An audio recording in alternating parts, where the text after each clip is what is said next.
Tom Waits, alebo Patti Smith, alebo ja neviem, kto je.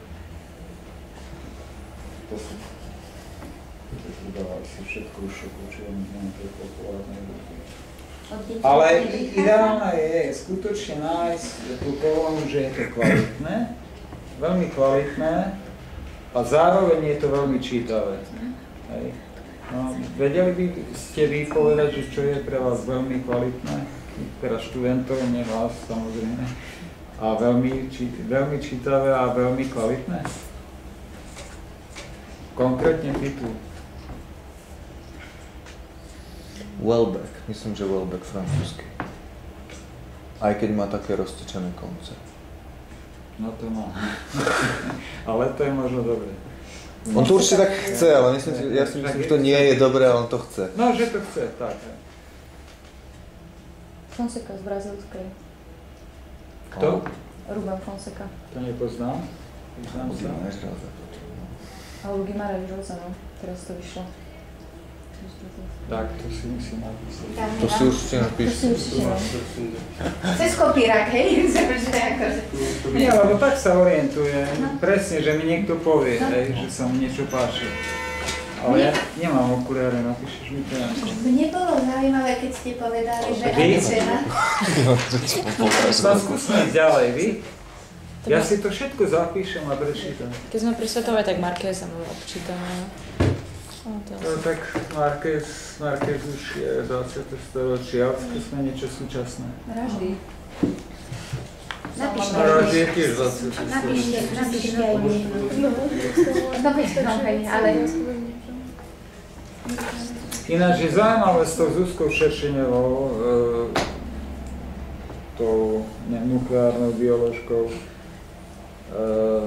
Presne sme sa o tom bavili, že po Murakami, povedzme, hej, a po týchto ľuďoch, potom klubu Rváču, čo sme teraz Palaniuk a ja neviem kto, vlastne ako keby sa niekedy v 90. rokoch oddelilo všetko na klasiku a na tú tretiu generáciu, hej, na tú novú literatúru. Hej. Určite to nie je deň alebo hodina, ale niekedy v priebehu tých 90. rokov sa stal Hemingway tak starým ako Čechov. Hej. Remarque sa stal tak starým ako Turgenev. Do tej klasiky bol zaradený, proste, tak už sa to berie proste z jednej množiny. No nie, ale aj z nových by som, oveľa novších by som vedel povedať, hej. Videl si Karamazový ten film? Videl si to? Keď to bolo pred rokom, Češi urobili? Nie. V Polsku to bolo ako nakrúcané, ten Karamazov, to bolo veľmi dobré. Čeká to bolo. Áno, ale že išli... Ale ja som chcel vidieť Karamazovcu, lebo ja... Áno, myslel som, ten zájazd, ako išiel do Polska, príbehov. Hej, ja mám...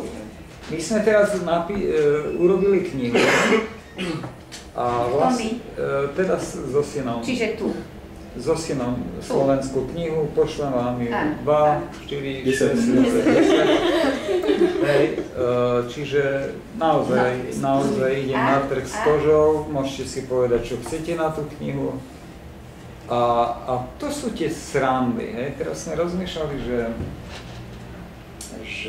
vlastne nad ním, hej, s ním taký, 17 rokov mal, keď to začal vlastne robiť, že čo a jak a začal kresliť tie postavičky. Tam sú dve také postavičky, A, B, aha a spol, hej. Je tam aj Tom Waits napríklad. It's alright with me, yeah? Je tam jedna rozprávka, ktorá je na motívy vlastne o jednej skladby Zetkyho. No ale to je jedno. A teraz sme dúmali nad tým týždeň, až nakoniec mu hovorím, vieš čo, Maťo? Na knihách je najkrajšie to, že si vlastne každý odvíja svoj film. A každý si predstavuje, keď číta Bratov Karamazovcov, jedného, druhého, tretieho a tak ďalej. My tie postavy tam nedáme. My ich zatajíme. Hej, ono to vyzerá... Odzadu nakreslené. Prosím? No ale aj to je veľa. Však aj odzadu je veľa. Odzadu, že by mohli vidieť. Nie. A Aj to On je chcel veľa. aj odzalovať Aj to? čiapku, lenže bude trčať. Hovorím, nie, zatajme ich, nech si ten čitateľ vlastne ich predstaví. A to je taký, v tom týždňovom teda dialogu, možno jeho monológu skôr, zrazu taký moment, na ktorý sa chytil, a tak sme to urobili. A to sú podľa mňa tie veci, ktoré rozhodujú vôbec o tom, ako bude vyzerať nejaké dielo, lebo Zuzka Šeršeňová, oni si objednali teda, ja jej hovorím, vieš čo, pokiaľ mi nedáš termín, ja nikdy nejaký román nenapíšem, a ona hovorí, dám ti termín. A preto to spomínam, lebo je istý moment, ktorý proste rozhodne o všetkom. O Lynčových, o Jarmušových filmoch by sa dalo presne hovoriť, prečo sú tie filmy také a prečo ich točia tak, ako ich točia. A to je jeden moment, ktorý človek, ktorý sa dá definovať a ktorý sa dá nájsť. Dá nájsť, keď sa pozerajú tie povedzme Lynčové filmy a pozeráme a zmátima furt, je to o ničom, je to blbosť, je to pakárenie, je to úplná blbosť, je to gíč. A prečo ten človek tak fascinuje? Hej?